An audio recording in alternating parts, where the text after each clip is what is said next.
Soft sinkhole tragedy. Name Christine, age 19। Christine की एक teenage लड़की होने के बावजूद भी वो एक एक्सपर्ट डाइवर थी। वो सिर्फ 5 साल की उम्र से ही डाइविंग कर रही थी क्योंकि इनके फादर ऑस्ट्रेलिया में एक प्रोफेशनल डाइवर थे। क्रिस्टीन, स्टीफन, ग्लेन, इन तीनों के पास स्कूबा डाइविंग में हाईएस्ट क्वालिफिकेशन थी, जिसमें क्रिस्टीन करंटली साउथ वेल्स की टाइटल होल्डर थी, जिसे सिर्फ एक्सपीरियंस डाइवर ही अचीव कर पाते हैं। इनके कजन जॉन बॉगरमैन भी एक्सपीरियंस डाइवर थे। इन्हें 4 साल की एक्सपीरियंस थी और अब इन चारों की बन जाती है एक एक्सेलेंट डाइविंग टीम। सभी की प्लान्स बनती है दी साफ्ट सिंक होल को विजिट करने की और वहाँ एक नया रिकॉर्ड बनाने की। ये माउंट गैम्बियर और ओशियन के बीच में एक जमीन पर है, जिस जमीन को कुछ डेयरी फार्मर ओन करते हैं। और पता है, ये सिंक होल मिलने की एक इंटरेस्टिंग स्टोरी है। एक दिन एक किसान अपने घोड़े को लेकर लैंड पर चल रहा था और तभी अचानक से घासों के बीच में एक होल के अंदर वो घोड़ा गिर जाता है और तब वो किसान उस होल को नोटिस करते हैं, जिसे उन्होंने पहले कभी नोटिस नहीं किया था। वो सरप्राइजिंगली देखता है कि जमीन में एक होल है जो रफली 20 फीट गहरी है और नीचे दूरी पर पानी नजर आ रही है। ये चीजें किसान के लिए अमेजिंग भी थी और थोड़ी डरावनी भी थी। लेकिन इसमें किसान के पास एक सवाल थी जिसकी जवाब क्लियर नहीं थी कि क्या यह होल यहाँ पहले से थी या घोड़े की वजह से कोलैप्स होकर यहाँ होल बन गई है। वो किसान पत्थरों से इसे भरकर बंद करना चाहते थे। वो एक एक करके पत्थर अंदर फेंकना शुरू करते हैं। ऐसा करते हुए वो अंदर हजारों छोटे छोटे पत्थर फेंक देते हैं, लेकिन सभी पत्थर उस अंधेरी जगह के पानी में गायब होते जा रही थी। ये छोटी होल के 20 फीट नीचे एक बड़ी लेक है, ऑलमोस्ट एक फुटबॉल ग्राउंड जितनी बड़ी। अगर दिन का समय हो तो बाहर वो होल से एक sapphire blue beam of light अंदर आती है जो पानी से रिफ्लेक्ट करती है और पूरी रूम लाइट अप हो जाती है। और तभी से केवल इसका नाम द साफ्ट रख देते हैं, द साफ्ट ऑफ लाइट की वजह से। वाटर लेवल से एग्जैक्ट 60 फीट की गहराई में वहाँ सरफेस पर वही हजारों पत्थर पड़ी हुई मिलती है जिसे लैंड ओनर ने इसे भरने के लिए फेंकी थी। ये रॉक पाइल्स ऊपर होल के एग्जैक्ट नीचे थी, तो ये एक एंकर पॉइंट की तरह भी काम करती थी, जिसे डाइवर्स पत्थरों को देखकर वो एरिया को रिकॉग्नाइज कर पाते हैं। बेसिकली जहाँ रॉक पाइल्स पड़ी थी वहाँ से 2 रास्ते निकलते हैं अपोजिट डायरेक्शन में, जहाँ दोनों टनल और भी गहराई में जाती है। मेन चेंबर से एक टनल साउथ वेस्ट में जाती है 260 फीट गहरी और दूसरी टनल नॉर्थ वेस्ट में जाती है 407 फीट गहराई में। और ये मैप 1973 के बाद बनी थी और 1973 से पहले इसमें 8000 से ज्यादा बार लोग डाइव कर चुके थे। और तब तक सभी को यही लगती थी कि नॉर्थ वेस्ट की जो टनल है वो बॉटमलेस है, जिसकी कोई एंडिंग नहीं, क्योंकि इसके डेप्थ तक जाकर टच करनी इम्पॉसिबल थी। लेकिन आज सभी 9 डाइवर्स इंक्लूडिंग मिलो फैमिली यहाँ आए हुए थे एक न्यू रिकॉर्ड बनाने 250 फीट की गहराई में जाकर। बेसिकली केव के एक ऐसे पॉइंट पर जाना जहाँ लाइट बिल्कुल नहीं आती हो, पिच ब्लैक यानी विजिबिलिटी ऑलमोस्ट 0 और कुछ खतरनाक चीजें जिसे ये सभी अनजान थे। सभी सिंक होल के बाहर एक ट्राइपॉड सेटअप करते हैं जो कुछ इस तरह से दिखती है और एक रस्सी नीचे उतारते हैं जो इसे अंदर जाने और आने में मदद करने वाली थी। एक डाइवर ऊपर ही रुकता है सप्लाई और सेफ्टी को मैनेज करने के लिए और 8 डाइवर्स नीचे चेंबर में उतरते हैं। इसी टीम में एक रॉबर्ट स्मिथ थे जो प्रेसिडेंट थे डाइविंग क्लब के और वो इस साफ्ट को 20 बार से ज्यादा विजिट कर चुके थे।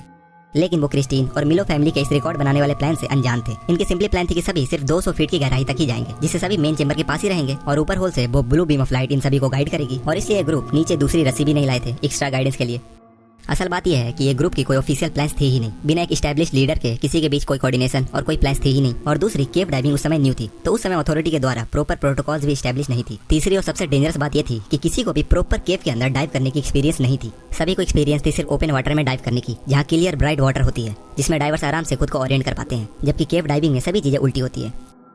शुरू में सभी चीजें नॉर्मली चल रही थी। सभी रॉक पाइल के एरिया को भी क्रॉस कर लेते हैं। क्रिस्टीन, स्टीफन, जॉन और 4th diver Gordon north west के टनल के सेक्शन में आगे बढ़ रहे थे। वो सोच रहे थे कि वो तुरंत 250 फीट की गहराई को टच करके वापस लौट आएंगे और ये करने से डेप्थ की इनकी एक न्यू रिकॉर्ड बन जाएगी। लेकिन ये समय थी 1973 की, जिसमें scuba divers regular air cylinder का यूज करते थे। स्पेशल मिक्स गैसेस वाली सिलेंडर्स अभी तक डाइवर्स के लिए स्टैब्लिश नहीं हुई थी और इससे डाइवर्स की एक लिमिटेशन होती है कि वो कितने डेप्थ तक वो ये सिलेंडर का यूज कर सकते हैं, अदरवाइज इन पर नाइट्रोजन नार्कोसिस का इफेक्ट शुरू हो जाएगी।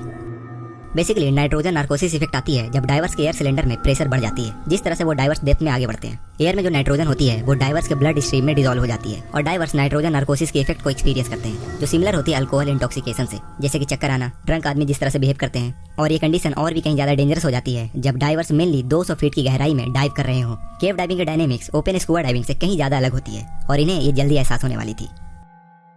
180 फीट की गहराई तक रॉबर्ट स्मिथ पर नाइट्रोजन नार्कोसिस की साइड इफेक्ट शुरू हो जाती है। रॉबर्ट एक्सपीरियंस डाइवर थे, तो वो तुरंत नाइट्रोजन नार्कोसिस के इफेक्ट को पहचान लेते हैं और वो दूसरे टीममेट को सिग्नल देकर वो वापस मेन चेंबर की तरफ लौट आते हैं, सेफ एरिया के पास। नीचे ग्लेन क्रिस्टीन के पीछे ही था, तो ग्लेन उसके शोल्डर को टैप करता है और उसे वापस चलने को कहता है, लेकिन वो वापस लौटना नहीं चाहती थी। वो और भी डीपर सेक्शन में जा रही थी, इसे 250 फीट की गहराई को टच करनी थी। ग्लेन क्रिस्टीन के लिए टेंशन नहीं लेता और वो भी इसे सिग्नल देकर वापस सेफ एरिया की तरफ लौट आता है। रॉबर्ट के सेफ एरिया के पहुंचने के जस्ट 8 मिनट बाद ग्लेन भी इसके पास वापस लौट चुका था। देन उसके पीछे रेनॉल्ड और पीटर भी आ जाते हैं क्योंकि इनके सिलेंडर में ऑक्सीजन खत्म हो गई थी। रॉबर्ट बाकी के टीम के बारे में से पूछता है, तो पीटर कहता है कि मैंने तो उसे अपने पीछे आते हुए देखा था, मुझे लग रहा था वो पीछे ही आ रहे होंगे। और फिर वो सभी को रियलाइज होती है कि वो चारों तो अंदर ही रह गए हैं और अभी तक तो वो सभी के सिलेंडर में ऑक्सीजन खत्म हो गई होगी। ग्लेन तुरंत पैनिक में न्यू सिलेंडर लेते हैं और वो घबराते हुए 225 फीट की डेप्थ में अंदर जाते हैं। वो लेज की तरफ नीचे आते हैं, लेकिन इन्हें वहाँ सिर्फ स्टीफन की कैमरा और फ्लैश लाइट नीचे गिरी हुई मिलती है। ये एक ऐसी सिचुएशन थी जिसे ग्लेन कभी देखना नहीं चाहते थे, मगर अफसोस ये सच थी। इन्हें अभी तक रियलाइज हो चुकी थी कि क्रिस्टीन, स्टीफन, जॉन और गॉर्डन अभी तक मर चुके होंगे और तभी से ये बन जाती है इतिहास की डेडलीस्ट केव डाइविंग इंसिडेंट। लेकिन टनल में हुआ क्या था? जब तक चारों टनल की गहराई में जा रहे थे तब तक इनके सिलेंडर में हवा खत्म होने लग रही थी और इन्हें समझ आ चुकी थी कि इन्हें जल्दी करनी होगी। सभी में नाइट्रोजन नार्कोसिस की सिम्टम्स भी नजर आ रही थी, लेकिन वो किसी तरह से कॉन्शियस थे और अपने टास्क पर फोकस कर रहे थे। इस गहराई में इस समय तक सभी की एयर कंप्रेस्ड हो चुकी थी, यानी वो एक ब्रीथ में 7 टाइम्स ज्यादा एयर यूज कर रहे थे जितना वो नॉर्मल सरफेस पर एयर यूज करते हैं। हालांकि वो अपने भाइयों के साथ थे, एक ग्रुप में थे, तो इसे अभी तक लग रही थी कि वो 250 फीट के डेप्थ के रिकॉर्ड को अचीव कर लेंगे। लेकिन इन्हें 250 फीट के डेप्थ को अचीव करने के लिए इन्हें अभी भी 300 फीट एक लीनियर डायरेक्शन में चलनी होगी और जिस तरह से वो आगे बढ़ रहे थे इनकी हवा और तेजी से कम हो रही थी। लेकिन ये तो सिर्फ एक छोटी प्रॉब्लम थी, दूसरी बड़ी प्रॉब्लम थी सिल्ट की। ये एक ऐसी चीज थी जिसके बारे में इन्होंने कभी सोचा भी नहीं था। चारों डाइवर्स एक छोटी स्पेस में थे जहाँ पूरी पानी सिल्टेड थी और वो धूल नीचे सेटल होने का नाम नहीं ले रही थी। सिल्टिंग की वजह से वहाँ विजिबिलिटी इतनी कम हो गई थी कि वो अपने हाथ के आगे कुछ देख ही नहीं सकते थे। क्रिस्टीन को एहसास हो चुकी थी कि वो 250 फीट के रिकॉर्ड को अचीव नहीं कर पाएगी। इनके पास वापस मुड़ने का आखिरी ऑप्शन थी, लेकिन वापस मुड़ना जितनी आसान लग रही थी उतनी आसान थी नहीं। सिल्टेड पानी में डाइव करते हुए उन्हें समझ नहीं आ रही थी कि उन्हें किस डायरेक्शन में जानी है जिससे वो रॉक पाइल के एरिया तक पहुंच जाए। वो सिंक होल की रोशनी भी आना बंद हो चुकी थी क्योंकि बाहर की मौसम क्लाउडी हो चुकी थी। ऑक्सीजन की लेवल डेंजरसली लो हो रही थी। अगर वो अभी भी बाहर जाने का रास्ता खोज लेते हैं तो उसे वहां पहुंचनी नामुमकिन थी।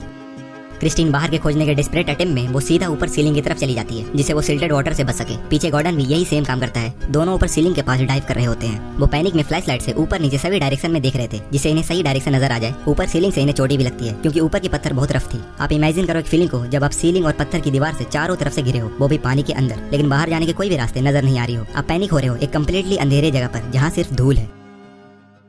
इनकी बेचैनी की भारी कोशिशों ने इनकी सिलेंडर में हवा और तेजी से खत्म कर दिया था। इस समय तक गॉर्डन और क्रिस्टीन दोनों एक दूसरे को पकड़े हुए रुक जाते हैं।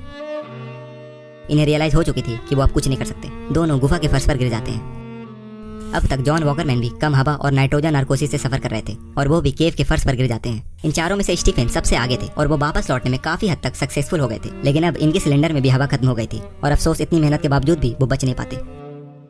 ग्लेन जो नीचे सभी को खोजने आए थे, लेकिन उन्हें सिर्फ स्टीफन की कैमरा और फ्लैश लाइट ही मिलती है, लेकिन सभी के बॉडीज की कोई खबर नहीं। इन्हें रियलाइज हो चुकी थी कि वो चारों मर चुके होंगे और वो थक हार कर वापस लौट आते हैं।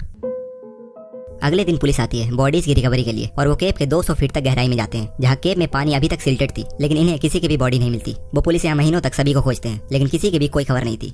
लेकिन अगले साल जनवरी में इसके लैंड ओनर के पास कुछ फिल्म क्रू आते हैं केव डाइविंग की डॉक्यूमेंट्री बनाने के लिए।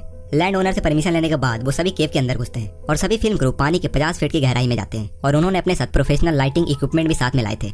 और जब वो केव के अंदर वो लाइट को ऑन करते हैं तो पूरी केव में दिन की तरह रोशनी हो जाती है। इसी में से एक टेक्नीशियन नोटिस करते हैं कि कोई तीसरा पर्सन इसके पीछे है और फिर वो इसे देखकर डर जाते हैं और वो क्लोजली उसे जाकर देखते हैं तो पता चलती है कि वहाँ एक डेड बॉडी है, एक बेड सूट में।